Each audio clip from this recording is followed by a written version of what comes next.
Salut, c'est moi, Casper Grasp, ta nouvelle influenceuse de Noël. Ça fait des années, même des décennies, que j'entends quelque chose qui est ressassé par tous les homo sapiens qui peuplent cette planète, et c'est sans doute un peu un des propres de l'homme. Quel monde allons-nous laisser à nos enfants? Je me pose la question inverse, quels enfants allons-nous laisser à notre monde? Non, tu me lâches un peu. Je suis... Aïe! Je suis comme moi. Je m'en fous, débrouillez-vous entre vous. Quoi de plus à propos finalement pour commencer un peu cette nouvelle thématique sur cette chaîne YouTube que d'aborder le mythe du Père Noël. Faut-il laisser les enfants croire au Père Noël en 2021? Je te réponds tout de suite, oui. Pourquoi est-ce que je pense sincèrement qu'il est nécessaire même de laisser les enfants croire au mythe du Père Noël? Tout simplement parce que c'est une façon de les confronter à un premier exercice d'esprit critique sur le long terme. Outre le fait que c'est aussi un grand moment pour une partie de l'humanité, puisque celle-ci peut fomenter un complot à l'égard d'une minorité de gens qui sont plus petits, faibles et surtout pauvres, à savoir les enfants. Il y a des personnes qui vont rejeter et qui vont critiquer le fait que les parents directement, les adultes et les parents plus directement, entretiennent l'enfant dans une forme de crédulité et ne motivent pas en fait son imagination. Alors moi j'observe de façon empirique, mais alors ça n'est qu'à mon échelle, que l'enfant au contraire, avec l'âge, commence à tirer une ficelle qu'on lui tend autour de Noël. Et il va complètement s'inventer sa petite histoire qui va changer d'ailleurs au jour le jour. C'est peut-être là un début d'exercice de l'esprit critique, c'est-à-dire qu'il accepte le fait que tout ceci relève de l'imaginaire et que l'imaginaire peut être commun, peut être collectif, mais qu'il peut aussi se faire sa propre histoire. Et donc en fait ça prouve bien qu'il entretient son imaginaire. J'aime pas ta tête. Toi, t'es pas le vrai Père Noël. Ça devient bizarre à partir d'un certain âge, je crois, pour les enfants, l'idée que ce soit un personnage barbu qui se déplace sur un traîneau volant tiré par des rennes.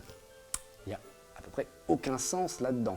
Donc en plus, c'est vraiment le complot par excellence parce que plus c'est gros, plus les ficelles sont grosses et plus ça passe. Un peu comme ma bite. La prise de conscience que tout ceci relève de l'invention, puis la confrontation sur le terrain extérieur au cocon familial, au cocon des très proches, par exemple dans une cour d'école, auprès de ses camarades de classe, qui vont avoir déjà été sensibilisés par les grands frères, par exemple, ou les grandes sœurs.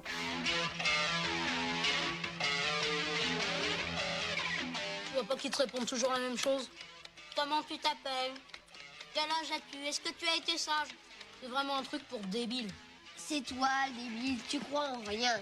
Et toi, tu crois en tout? Je t'ai déjà dit qu'il n'existe pas, le Père Noël. Ce sont sans doute tous ces petits éléments qui vont constituer un maillage, un faisceau d'indices en somme, qui vont converger vers un niveau de preuve suffisamment solide pour que l'enfant puisse à son tour se tisser son point de vue, son avis sur la question. De la même manière qu'il commence à un certain âge à entretenir son imaginaire à partir d'un fil conducteur que les parents lui tendent, par le biais de confrontations extérieures au cocon familial ou même au sein de la famille, ou même en fait tout simplement en épiant, ce qui peut se dire, il va se constituer son niveau de preuve à lui, qui vont lui permettre d'asseoir un point de vue tout à fait factuel, rationnel, sur le sujet.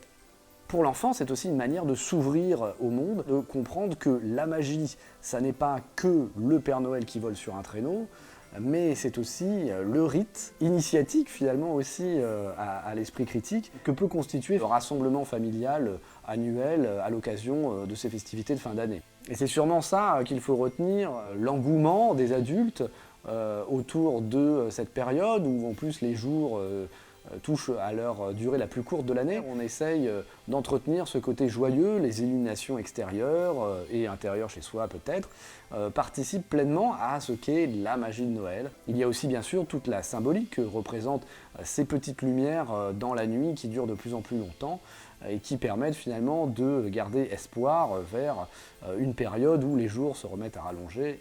Il ne me reste qu'à vous souhaiter de bonnes fêtes de fin d'année et à très bientôt.